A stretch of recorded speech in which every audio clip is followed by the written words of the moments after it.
The following is a special presentation of the PDF Sports Network.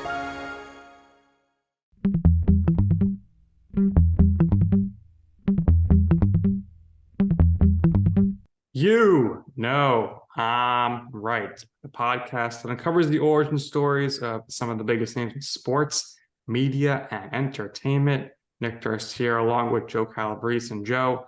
We're excited for our guest today. We've had so many of his colleagues on with us, and now we finally get him to join us here today as well. Yes, absolutely. You may have noticed he's worked for WFAN, CBS Sports Radio, ESPN New York, and he told you that he would come on the podcast once the New York Jets had a quarterback. So now that the New York Jets finally, after about 50 years, have a quarterback, he's on with us. We're happy. We have him on. Welcome, Peter Schwartz. Peter, good morning. Welcome to the show. How you doing? I'm doing great. Thank you guys for having me, and certainly thank you for your patience through this off-season saga with the Jets. But I'm glad we have a chance to talk now after everything has been wrapped up. The dust has settled for now, so we're all set here. Looking forward to this conversation. So, Peter, much like you, I have about 5 or 6 jobs. Very difficult to balance everything. So curious, what's your process like to manage your calendar, and how do you keep your family on track when they need you for something and you're like, oh, well, I'm going to be at this job, and then I got to go to this job. So how do you balance everything with your hectic schedule? Well, 5 or 6, I credit you for juggling that. I think I have a few more than 5 or 6. So sometimes I joke I probably have as many as 72, but it's challenging. It's like a jigsaw puzzle. I joke with people, but it's actually not too far off the truth that literally every time I wake up in the morning, I check my calendar and make sure I know where I'm working that day. If I'm working from home, what am I doing? Am I writing a story? Do I have an update shift? Am I doing a play-by-play? Like I literally have to check, every morning. And obviously schedules are made up in advance. I hope as best as I can always to not miss any of my kids' games or not miss any family functions. So it's like a jigsaw puzzle, but you know what? After the 2 years we all went through of not having anything to do and then ultimately not having much to do, I welcome the opportunity to be busy and busy most days rather than not being busy at all. So when did you want to work in media? When did you make that determination? And you attended Buffalo State University. How was it like being up there? How cold were the winters? How did you keep yourself active on campus in terms of what you did internships wise?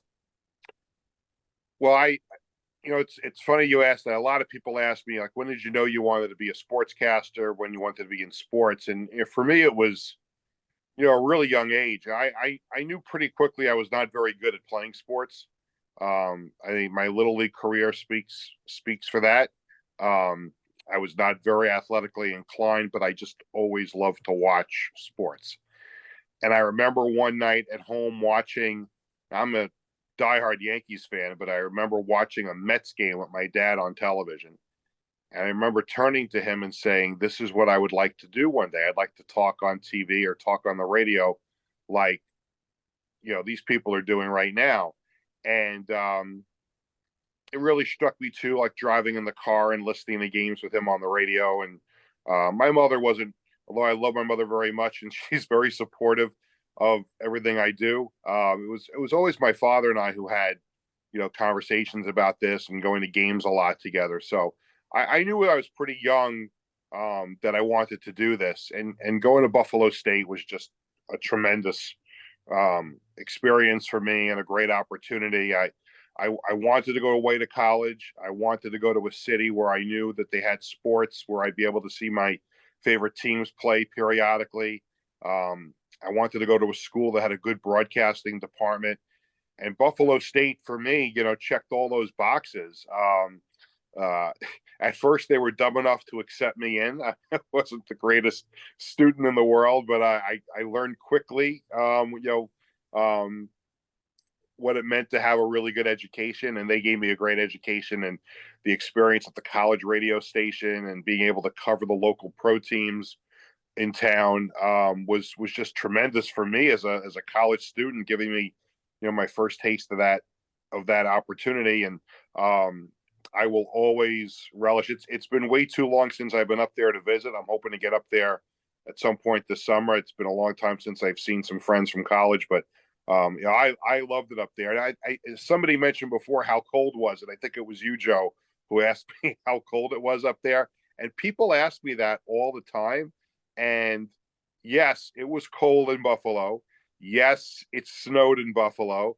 Yes, it was windy in Buffalo. But to be honest with you, I never found it to be much different than growing up on Long Island. I mean, it's the Northeast. It's cold. It's the only time it really, to be honest with you, the only time it really affected me was when they had those lake effect snows, because Buffalo is obviously right off of Lake Erie and Lake Ontario. And I remember one time getting up at 8 a.m. to go to a class, and the class was probably, from my dorm to the building, was probably about the length of a football field. And I remember walking out that morning, and it really wasn't snowing that much. It's not like it was a blizzard, but it was blizzard-like conditions because it was a very light snow, but with the wind whipping around, I literally couldn't see 5 feet in front of me. That was really the only time it really ever bothered me. But for the most part, living in Buffalo for 4 years was absolutely awesome. And I'm really looking forward to getting back up there at some point. That's great. What was your first job out of college? My first job out of college was with something that probably either of you don't know what it is, was something called Sports Phone. I know that. Yeah, we know that. Call It's up for been the scores. Yeah. It came up on Twitter last couple of days, because the other day the Mets and the Reds game, Mets and Nationals, I think it was. I don't remember who the Mets were playing. I think it was Mets and Nationals. Howie Rose was talking about it because he actually worked for Sports Phone back in the day as well. A lot of local New York sportscasters back in the day, when I was younger, all got their start at Sports Phone. Basically, what it was a number you called up. You called up this number 976-1313, and just like you would hear a sports update on WFAN or on another sports radio station, you literally got a sports report on the telephone, and it was pre-recorded. During the day when nothing was going on, it was like every half an hour you went into the studio and redid the update. And then during games at night, if you worked the night shift, you updated those scores every 10 minutes.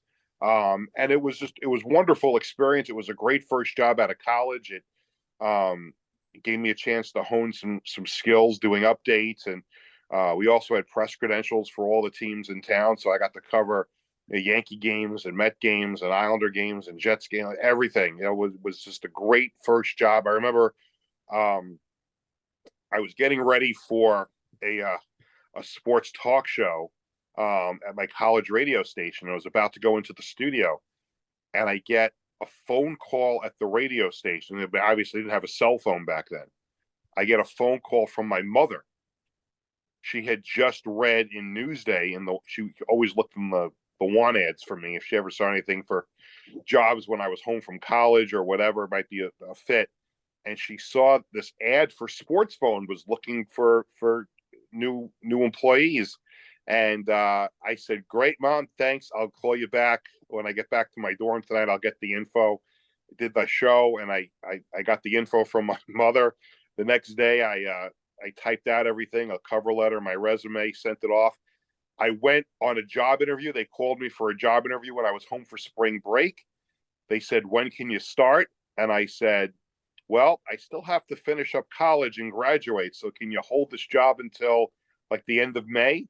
And they said, "Absolutely." And I went back to school for the last, I don't know, month or so, knowing that I had at least a part-time job after I had graduated college. Very nice. That was that did eventually blossom into a full-time job with them. So it actually worked out great. Yeah, you can't ask for much more than that before you graduate, knowing at least a little certainty what you're going to be doing. Because a lot of people that graduate and they have to wait 6, 7, 12 months to get some work. So that was great. How did you ultimately end up getting the job with ESPN Radio in New York in 2001? So that's an interesting story also. So, prior to working for them, I was doing some work at WABC radio in New York. I was actually at that time working part-time in radio, and I was working full-time in another line of work, but still doing my sports radio and sports play-by-play stuff on the side while I was working full-time in another industry. And so yeah, there was an announcement that ESPN Radio was going to start locally in New York, and it was the same people who ran WABC Radio that they were going to run that radio station. And for WABC, I did sports updates for them. I did some talk shows. I did a football show for them. I did some baseball shows for them, and I actually was the radio play-by-play announcer for the New York, New Jersey Hitmen of the first incarnation of the XFL in 2001. That was on WABC. So when I found out that ESPN Radio was going to start in New York, obviously I contacted the powers that be, and I was in the mix for a job, and that's how I wound up getting that job, and having to tell my boss at the other job I was doing that I was leaving, which didn't make them happy because I had to do it on very short notice because everything was coming together so quickly. But that was some fond memories of that. And actually this brings me back to, obviously it was the 9/11. So ESPN Radio New York went on the air on September 4th, 2001. And the first event that I covered for them was a U.S. Open, the U.S. Open tennis tournament. And, the Yankees were heading down a road towards the playoffs as well. And the first team that ESPN Radio New York 1050 signed on for a rights holder deal were the Islanders. So here I am, great job, great brand new full-time job. I'm a huge Islanders fan. We're going to have Islander games. I'm going to cover some Islander games. And they assigned me to cover the first few days of Islanders training camp in Lake Placid. So the day of September 10th, 2001, I had to go into the city to do my new orientation with the ABC people in Manhattan. So that was in the afternoon. Then at night, I went to go cover the Yankees game. I think they were supposed to play the Red Sox. Roger Clemens was pitching, and the game gets rained out. And the next morning, I know I'm driving up to Lake Placid the morning of September 11th. And I get in my car early that morning. It was probably about 5:36 in the morning. And as dreary as the day before was, that morning, I remember driving up New York State Thruway towards Albany and then ultimately to Lake Placid, how beautiful of a day it was. And everyone that has their memories of 9/11 remembers just how beautiful and clear and nice of a day that was. And I was on the turnpike, the New York State Thruway, and just before Albany, and I was listening to a local radio station up there in the Albany area, and heard the news of a plane hitting one of the towers. And obviously at that time, nobody knew what was going on. It was, it was an accident. Maybe the pilot, got sick or had a medical issue. Nobody knew exactly what happened, but that's my memory of 9/11 was driving up to Islanders training camp in Albany. And I continue, then the second plane hit, but I kept going because at that moment, you couldn't turn around and go back. You couldn't get back into downstate New York. So I continued on to Lake Placid, checked into my hotel, and went to go watch the Islanders practice. And then this is the ultimate irony of the whole day. Here I was sitting in the 1980 arena, which was the site of arguably one of the greatest moments in American history, when the United States hockey team upset the Soviet Union on was arguably the worst day in American history, the morning of 9/11. So I was so excited to start that new job, and a week later everything was on hold because our world changed. Yeah, that is a wild story, Peter, to hear that. When did you end up eventually being able to come home? Oh, I was only up there for 2 or 3 days, as I recall. At that point, we were able to get back in the downstate. I remember that training camp was right after the Islanders had acquired Alexei Yashin from Ottawa, and A lot of buzz back then for that. yeah, team. the Ottawa media came down from Canada to cover Islanders training camp, and that first morning after they arrived, their producers, their bosses, because obviously the sports world was on hold, they were alerted, drive to New York and go cover what's going on in New York. And these people from Ottawa that were there to cover Alexei Yashin drove to New York, obviously couldn't get anywhere near where they needed to go and had to turn around and come back. And that really, like, when people were calling me from ESPN radio, like, hey, because what wound up happening was WABC wound up simulcasting the news signal onto ESPN radio. So there was no ESPN radio for the first few days of the aftermath of 9/11, and they were calling me and they were trying to get a hold of me. I remember I didn't have a cell phone yet, and they're calling me trying to find out where I was because they wanted to use me as like a reporter on the streets of New York. And I'm like, I'm in Lake Placid, like this. I can't turn around and come back now. So I wound up being up there for 3 days. I didn't really get to do any work in terms of reporting from there because obviously the Islanders weren't anywhere near a priority as to what was going on in the world at that time. But it was a couple of days later, I wound up going home and, it was a week without sports. You remember the NFL canceled all the games that weekend. Baseball took a week off, and I was at Shea Stadium, the first major professional event in New York that took place the night that Piazza hit the home run against the Braves. And I remember sitting in the press box, and he comes up to the plate, and I said to the person next to me, we could be about to witness one of the great moments in New York sports history. And then Piazza hit the next pitch, seemingly landed in another planet when he hit that ball. So I remember being at that, but obviously that was just, a very, a lot of spectrum of emotions starting that job at ESPN Radio, because I was as excited as it was. It also came at a time that was very emotional for everybody, and it wound up, having a chance to cover the Yankees run, to the World Series that year, which was very emotional as well. But I've been very fortunate in all the years of doing this that I've had the chance to cover events like that. Yeah, iconic moment for sure. Piazza's home run. You have a great run there with ESPN as they're, off the ground and running there and trying to make its mark in New York. Eventually, you end up with CBS Radio with WFAN in 2009. I feel like you've been on WFAN and CBS much longer than since 2009. I don't know how it feels for you, but how did that process come about for you to join the company? What's interesting about that, and this is why I always tell, kids coming out of college and kids starting out in the business, like, just you're gonna run into pitfalls and you're gonna run into disappointments, and I remember starting out after my last year of college, I probably sent out a million resumes, tapes, whatever. And you get either no answer or you get like this real bland, sorry, we can't hire you letter. And even when I got started at Sports Phone, FAN was on the air already. And listen, you always want to try and get to your goals and objectives in life. And at that point, if you were a kid from New York and you were working in broadcasting, I mean, you want to try to get to the pinnacle of your business. And to me, at that moment, how great would it be to work at WFAN?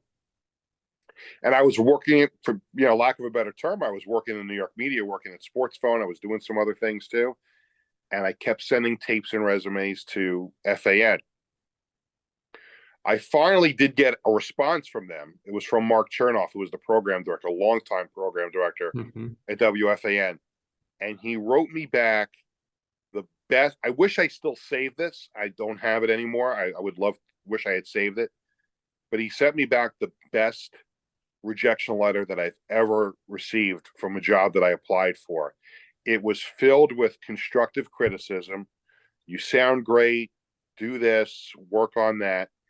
And it really helped me. Like I feel like that letter was a turning point in my career, so to speak, because it wasn't just sorry, we're not hiring you, or these typical we've decided to move in a different direction. No, this was you actually knew he was listening to the tape that I sent in. Work on this, work on that, work on your inflection. And so 2009, I get a phone call from Eric Spitz at WFAN. They were looking for a fill-in part-time update anchor. I was looking for work at the time. And obviously there were a few years where I was ineligible to work at FAN because I was working at ESPN. But, when that run came to an end, I was doing some other things, and FAN out of the blue one morning got a phone call from them, and the rest is history. And I'm glad to be there right now, because it's been a lot of fun. For you, what is your least favorite shift to work? I interned there, so I got to sense everything, but how the update anchor shifts go. I mean, the morning seems fun, but getting up at 2-3 o'clock, I don't know if that's that fun if you're doing that too consistently. Yeah, I'll be honest. This may not seem like a very popular take by a lot of people who don't like getting up in the morning and don't like working late hours, but I am a morning person, so I can get up very easily to go to those morning shifts when I fill in on Boomer and Geo, or if I'm filling in on CBS Sports Radio with DA, or if I've had those early morning 880 shifts. I also don't mind the night shifts. I worked full-time overnight for ESPN Radio for a few years, and I didn't mind that at all because it didn't really conflict with any family stuff. I was still able to go to my kids' games. I can go out to dinner with my family and just take a nap and then go to work. So it worked out. Get up, get home in the morning, help my wife get the kids off to school, and then go back to sleep. So that worked out great. So I loved mornings. I didn't mind the evenings, and I certainly didn't mind the overnights. The one shift that I absolutely despise is the daytime shift, because it really, and this seems crazy, because like why wouldn't you want to work like during normal business hours? And the day shift is basically like from noon, 1 o'clock, until 8 or 9 o'clock at night. And to me, that's just like, that kills your whole day. Yeah. Because not only do you have to, does your shift start at 1 o'clock, but you have to get there a couple hours early to start writing and preparing for your update shift. And then you're working until 8:30 at night. And now you got to get home to Long Island from Manhattan. So it really, like, to me, that's the worst shift. That I always joke, that's a single guy shift.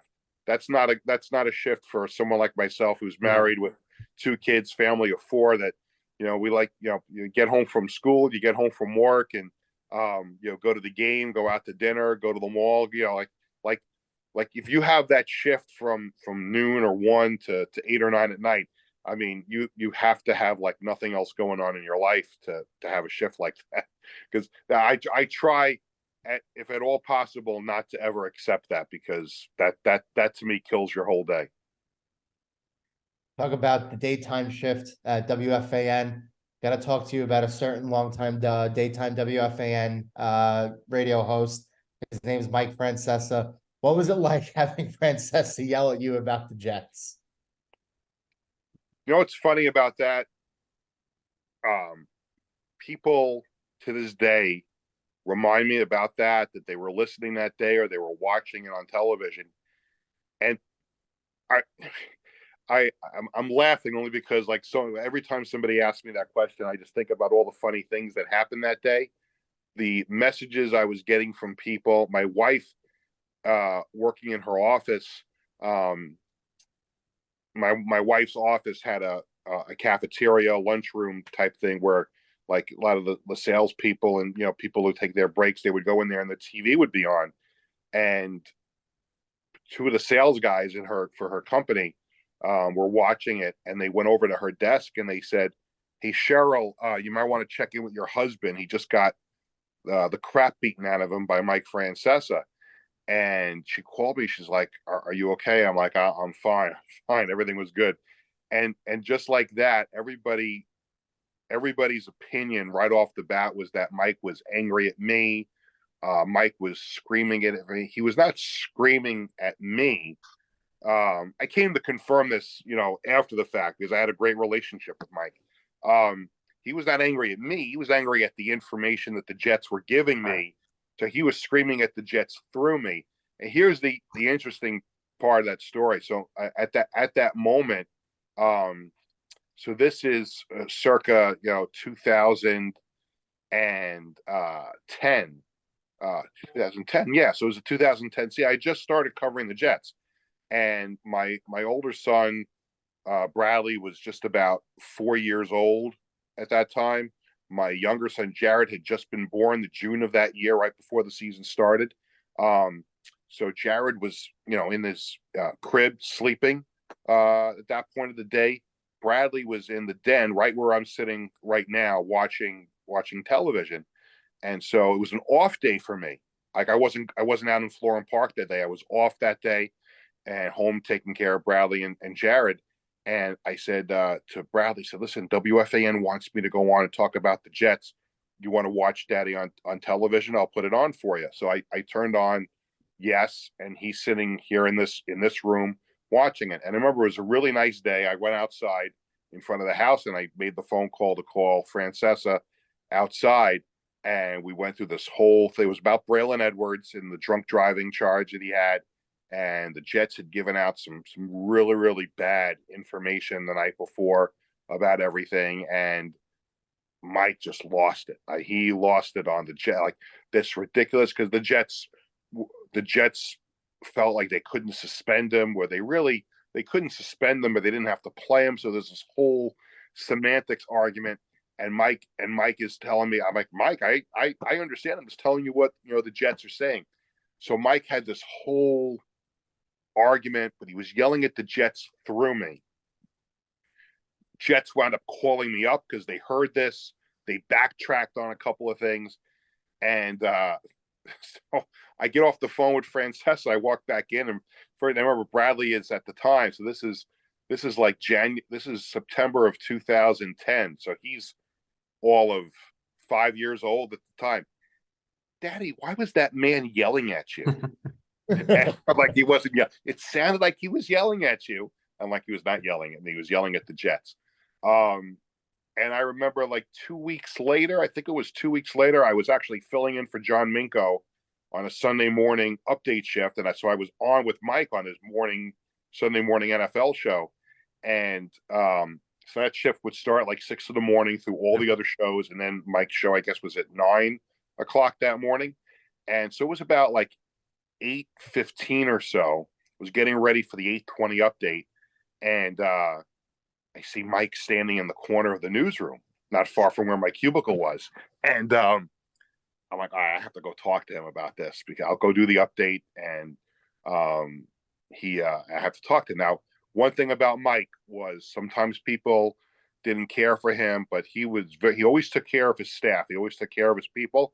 And every Sunday morning, and I knew this was happening because people would tell me, don't bring breakfast in on Sunday morning because Mike brings in bagels from like a bagel place by his house on Long Island. I'm like, okay. So sure enough, this big giant bag of bagels he brought in that morning. So I went over like I was going to get a bagel for breakfast. And I said, Mike, I have to talk to you about what happened a couple of weeks ago. Sure. And I said, just want to make sure that, you and I are okay. Because, people have been talking about how, like, you were angry with me that day. And I didn't get the impression you were, no, I wasn't angry at you. I was yelling at the Jets. And I called Mike Tannenbaum and, I said, they did you bad by giving you that bad information. And I don't know if I'm doing a really good impersonation of Mike, but this is the best I can do on. It's good. And I said, now you're in my inner circle here covering the Jets, and I have you on. People are going to connect the two of us now. So I just want to make sure you know that I had no problem with you. And Mike was very good to me. The 3 years I covered the Jets for FAN, and obviously with that came the fringe benefit of getting to go cover the Super Bowl for FAN every year too, and being on with Mike every day.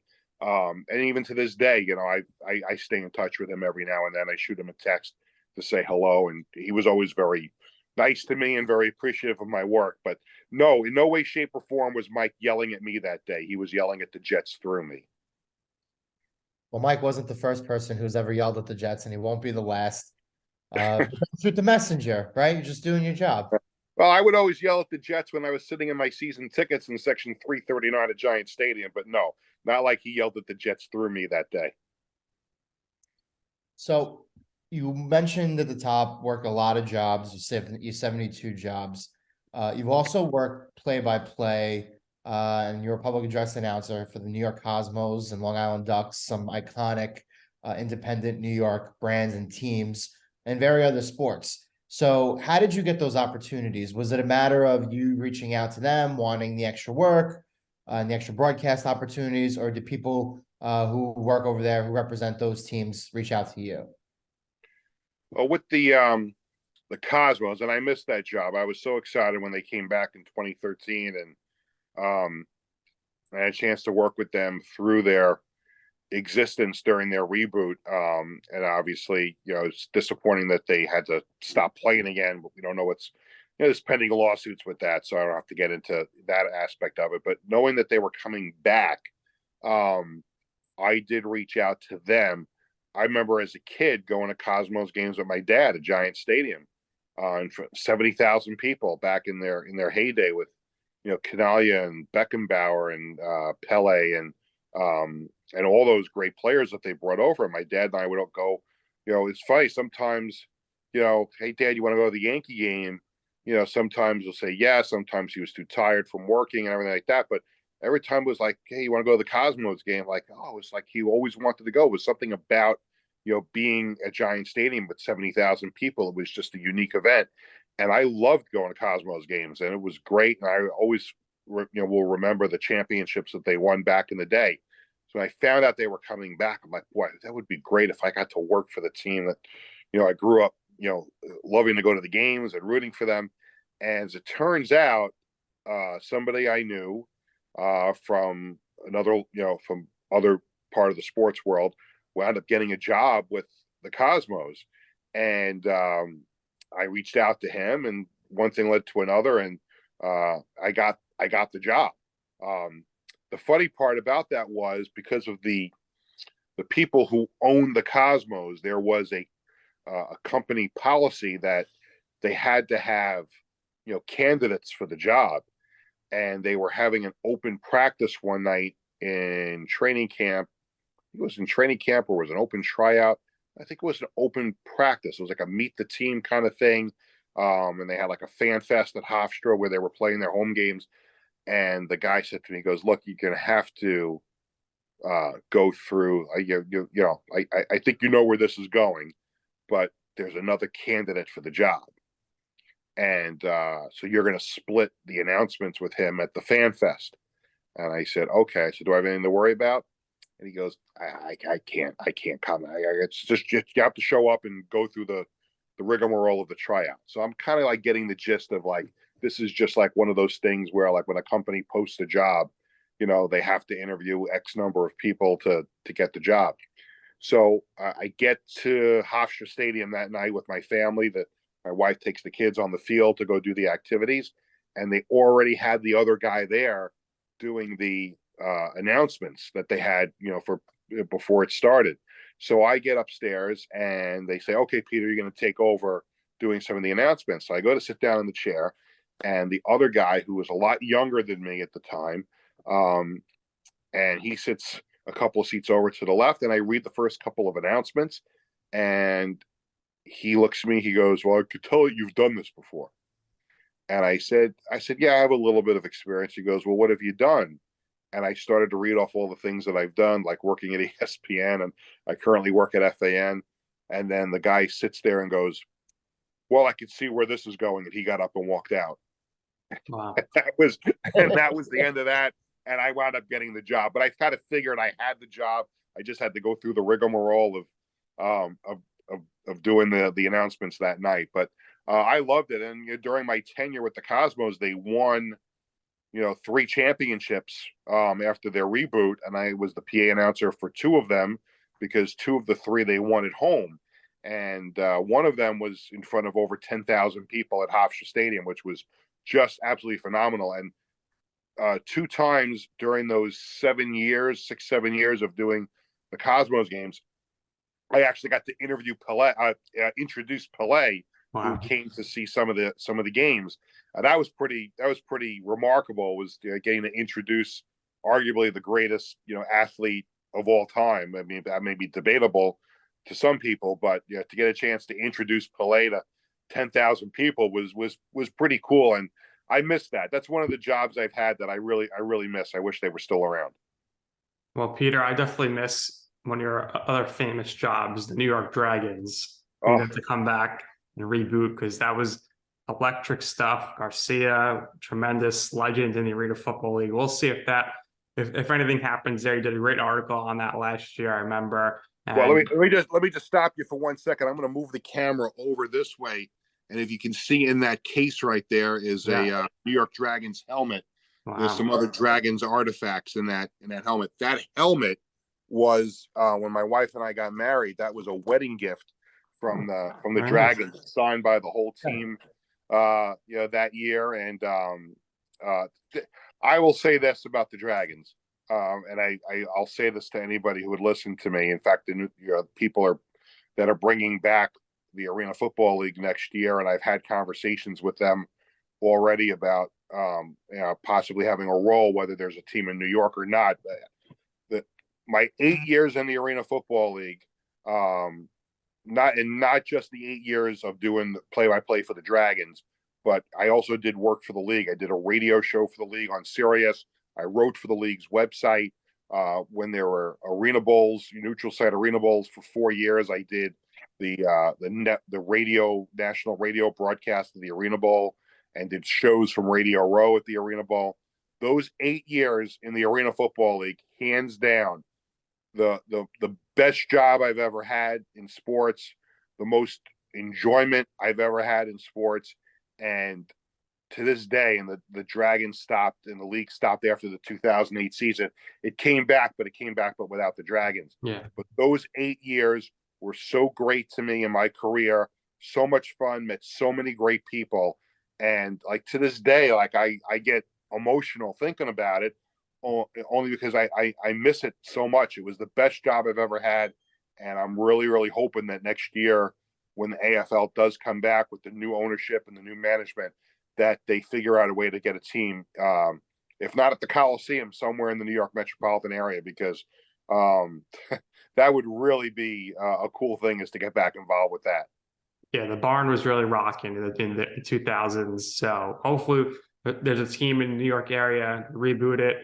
And I think Joe and I agree. You'd be great for play-by-play, put me on the sideline. Fantastic stuff. So for you, Peter, though.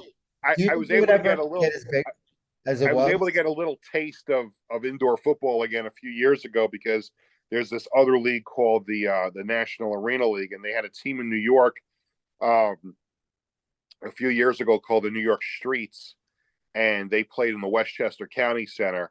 And while it was wonderful to be involved with the sport again, and my color commentator was Will Holder, who played for the Dragons back in the day, it was not the same. It was not the same atmosphere. It was great to be involved in the sport, and I met some really great people that year with them, but it was not the same. And I just I hope that the Dragons can come back.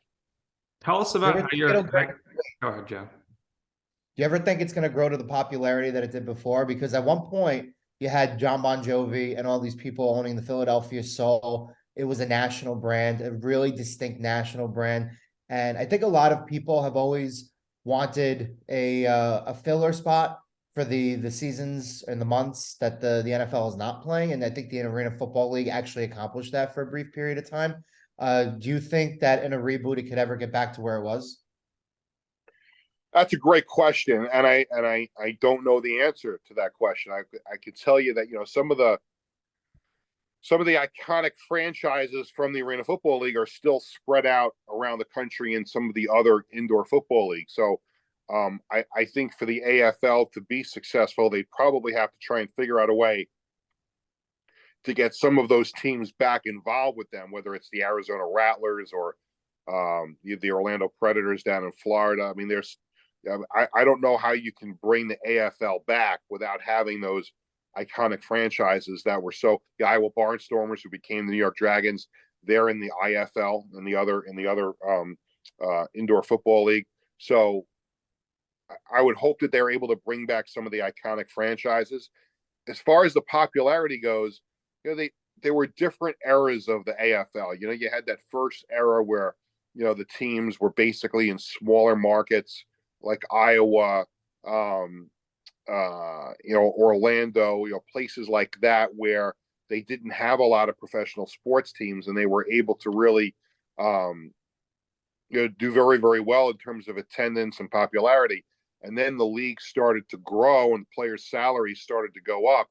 And then you had the time where the game was getting so big that some of the smaller markets couldn't catch up, and that's why Iowa wound up moving to Long Island to become the Dragons. And it was right after that, 2001, 2002, the league was still on that cable deal with with the Nashville network, and then all of a sudden NBC gets involved because you started to have the NFL owners started to get involved with the sport, thinking at some point down the road it could be like an official minor league. And I think there was some good and bad to that. I think the good was that they had an infusion of money and rich owners that were buying into the sport. I think also the bad part of that was that you had people that tried to change the sport a little bit too. John Elway didn't like the concept of Ironman football, and there was a point where the AFL changed. They went from Ironman to now playing 8-on-8. You had 8 offensive players and 8 defensive players, and I thought the beauty of the sport was that you had guys who played both ways. So, and it reached a peak of acceptance by people all over the country, and then it just it dipped down near the end. It was still on ESPN and big outlets like that. But I would hope that the most important thing that the new people do that run it is get that network exposure, get on a legitimate cable outreach. Even if it's their streaming involved in it too, they've got to get the exposure of the sport. And the biggest thing they have to do, and this is one thing that I was always pushing for when I worked for the Dragons, I think they'll have to do a better job this time around of educating fans who are new to the sport on the rules.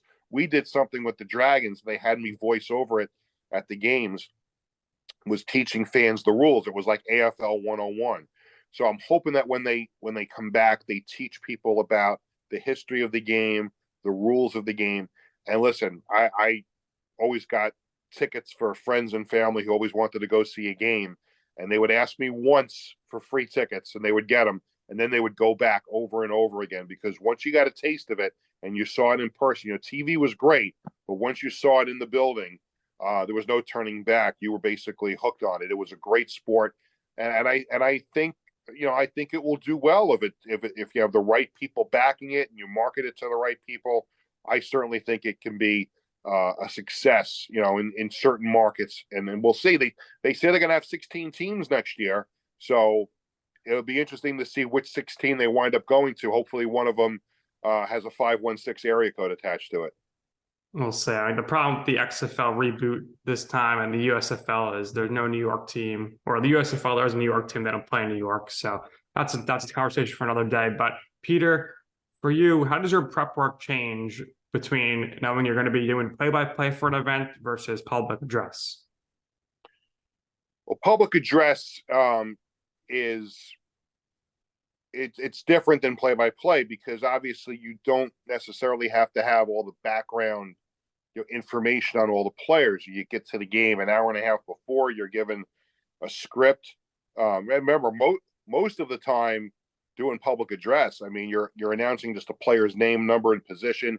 You're reading a spot for Joe's Hardware or Mary's Kitchen or whatever it might be at a minor league baseball game. But when you're doing play-by-play, I mean, it is a lot more background work, a lot of homework that goes into preparing for a broadcast. And if you're doing, even now, like if I'm doing a Riptide lacrosse game on the radio that's on a Saturday night, I'm basically spending, all week, looking at the roster, putting my spot charts together, watching the team that the Riptide are about to play, watching their game from the week before to get to know their players a little bit more.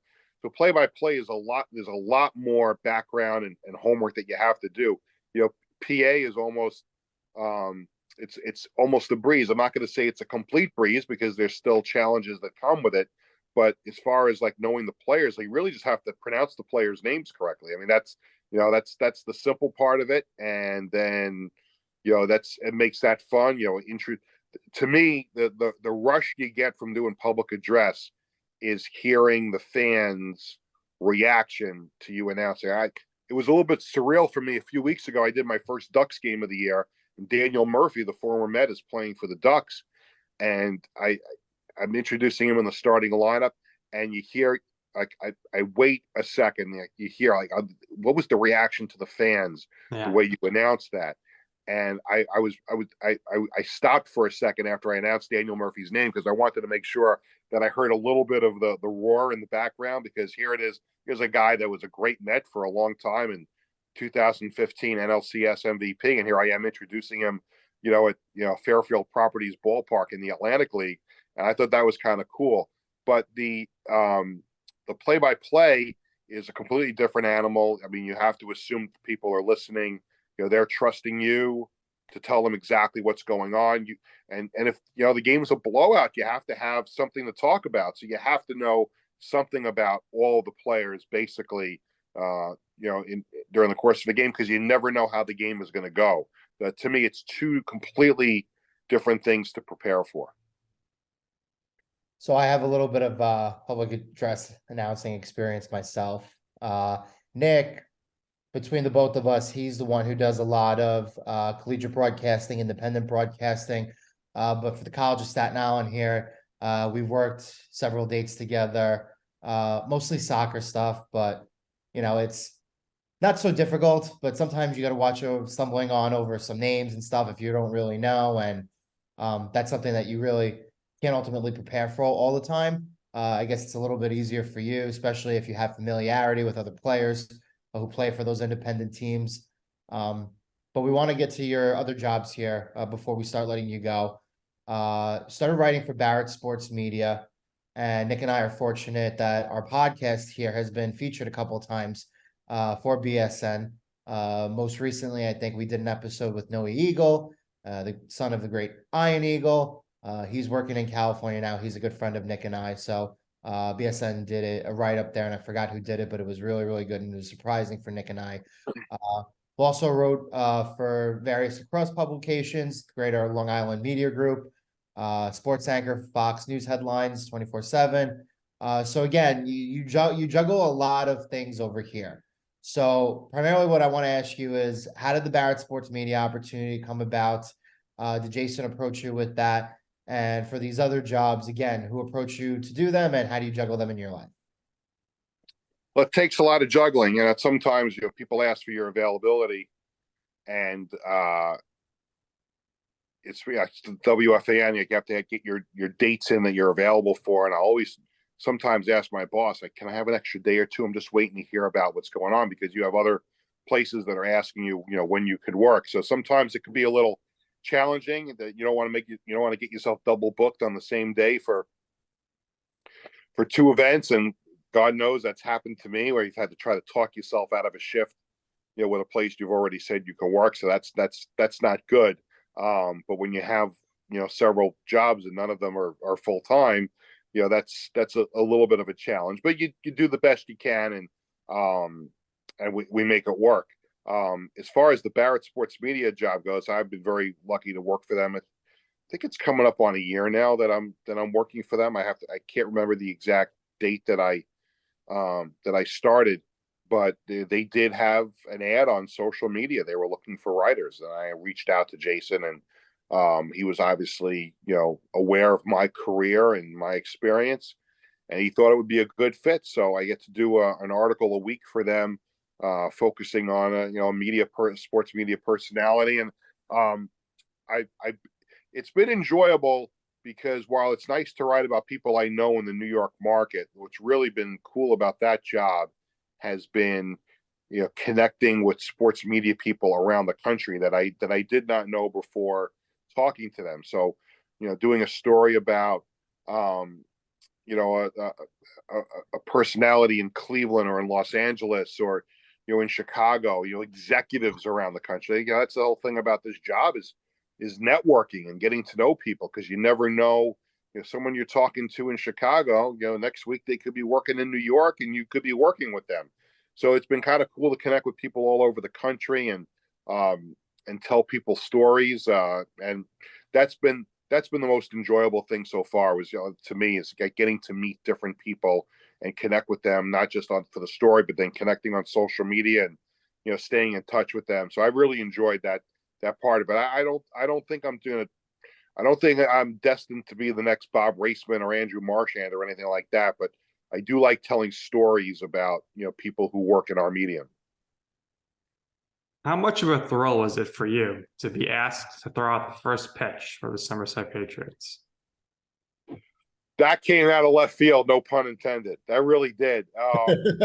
It's funny. Boomer and Gio, they've joked, and other people at FAN joked, like, how did that happen? Like, did you ask to do it? Like, you asked to throw out the first pitch. I mean, that's kind of pompous if somebody, asks or demands to throw out the first pitch. What had happened was the president of the Somerset Patriots had reached out to me the year before, inviting us to come out, my family and I, to come out to a game. And so that was the 2021 season, when they came back after the pandemic. And the schedule just didn't allow for us to get out there. We looked at dates, and, whether it was my work schedule, my wife's work schedule, the kids playing sports and stuff, there wasn't a date available. When the schedule came out last year, I looked at it. Now, I just give you a little background. My wife and my kids are Met fans, and I'm a Yankee fan. So whenever we go to these minor league games, we try to make plans to go, whether it's the Cyclones in Brooklyn or whatever. You try to go when both affiliates are playing. So a lot of times we go to Brooklyn, and Brooklyn is also playing, Hudson Valley is the Yankees affiliate. If we're going to see, we were going to go see Somerset, I wanted to make sure we went when they were playing Binghamton, right, so that everybody is happy. So there was a night where it was a free night. My wife was on vacation. We didn't have anything going on that night. I'm like, oh, Somerset's playing Binghamton. Let's go to the game. So I reach out to hey, is it okay to get tickets for this night? My kids were excited because they were giving out baseball cards that night. So it was a perfect night to go. It was Yankees, it was Mets. It was a good giveaway. It's a nice ballpark in Somerset. And she said, sure, no problem. We're going to leave you 4 tickets. And then the next day, he sends me back another message saying, hey, how would you like to throw out one of the first pitches that night at the game? And I'm like, oh, how cool is that? I'm like, yeah, sure, no problem. And I start getting nervous. I go out, go for my glove, take the kids outside, and I'm loosening up. I'm getting ready, because last thing I want to do is embarrass myself, in front of 5,000 people. And I'm knowing, obviously, this is going to be a social media thing, and I'm warming up and everything, and we'll get, ready to go. It turns out I was one of 8 people who threw out the first pitch, but I was the last one. So I felt good that they saved me for last. And then they started teasing me on FAN when they found out about this. Like, are you going to throw it off the mound? And I wanted to throw it off the mound. That was the intent, to throw it off the mound. And then when I got to the ballpark, they said, you're going to throw it from just in front of the mound. And I'm like, you can't go on the mound. No, the groundskeeper won't let you go on the ground. And we're on the mound. So I kind of got like ridiculed. Like, why didn't you throw it off the mound? I'm like, they wouldn't let me. yeah, So I threw it in front. Had I thrown it, it was a little high, my pitch. I'm sure you guys saw the video of it. It was a little high. And what bothered me about it was that if they let me throw it off the mound, it would have been a perfect strike, because I would have been another 2 feet back. It would have dropped right to the catcher's glove over the plate. So I'm hoping that Somerset invites us back again this summer. I'd like to have another crack at it to throw a strike, and I'll try to stretch out my arm a little bit more and get a little more velocity on it. I think you should have the Long Island Ducks should let you throw out the first pitch. You can introduce yourself, take the mic on the field, and you can make it some redemption. That'll work out. But yeah, that would be interesting. The other cool thing about the Somerset was that I thought, obviously when you get asked to throw out the first pitch, you get to keep the ball. So I'm a big memorabilia collector. My kids are the same way now. So I figured, oh, it'll be a New York, it'll be the whatever the double A league is. It'll be like the official baseball of that league. And I'll be like, oh, that'll be pretty cool. Put it in a case with the ticket stub from the game and everything.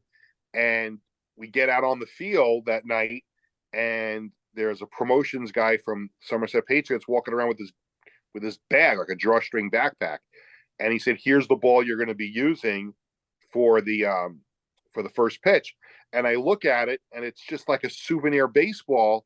If I knew you were going to ask the question, I would have gotten the baseball to show it to you. It's in the other room, but it was just like a souvenir Somerset Patriots baseball with the logo on it. I'm like, oh, I really wanted like the league baseball. But then they said, turn the ball around. I turned the ball around, and it had Sparky Lyle's autograph on it.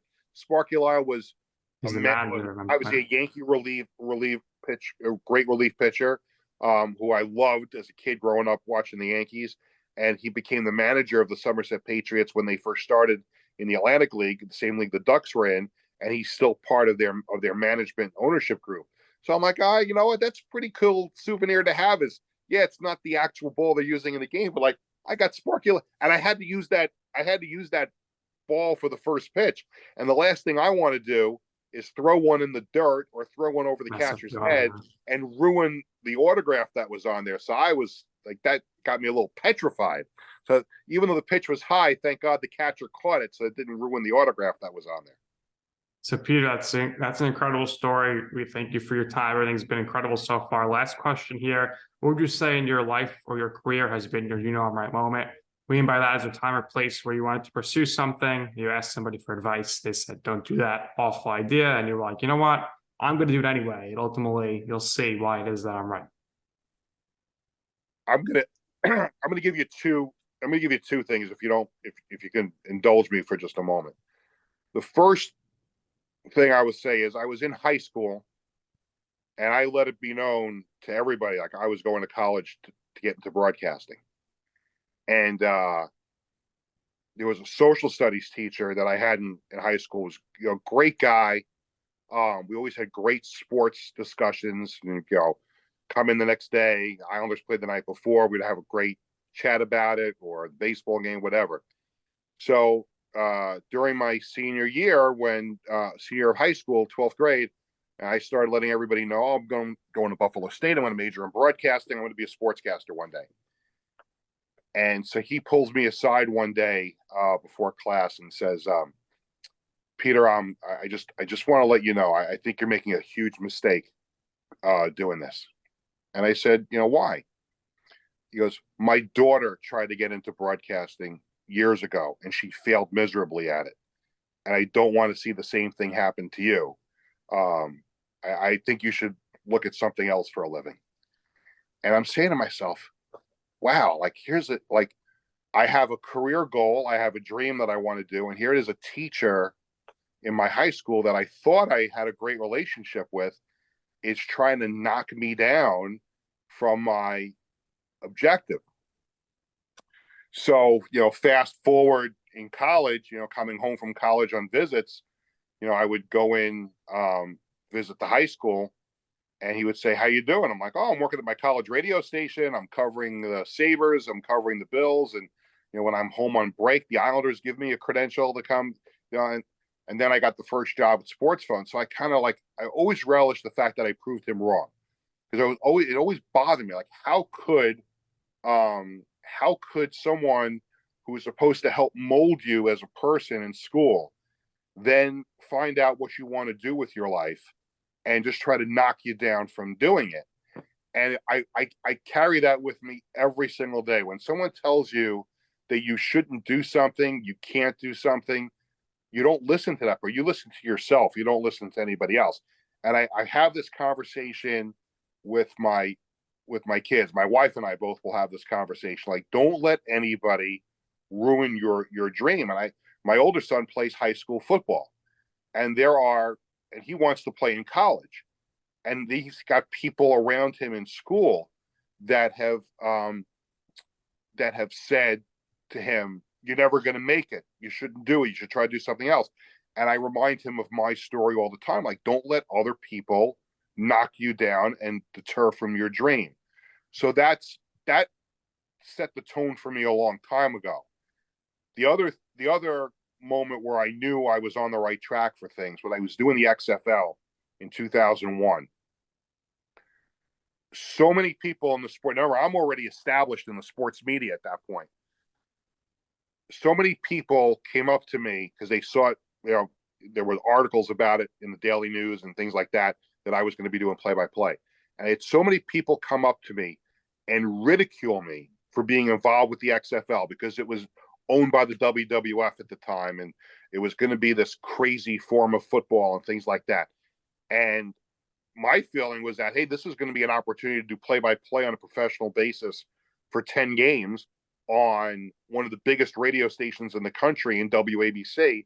I'm like, and I think about it now, and it was just like jealousy. And when people mock you, my wife likes to say, people mock because they can't do it.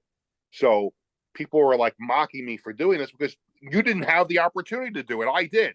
So I remember right after the last game of the season, because the Hitmen didn't make the playoffs.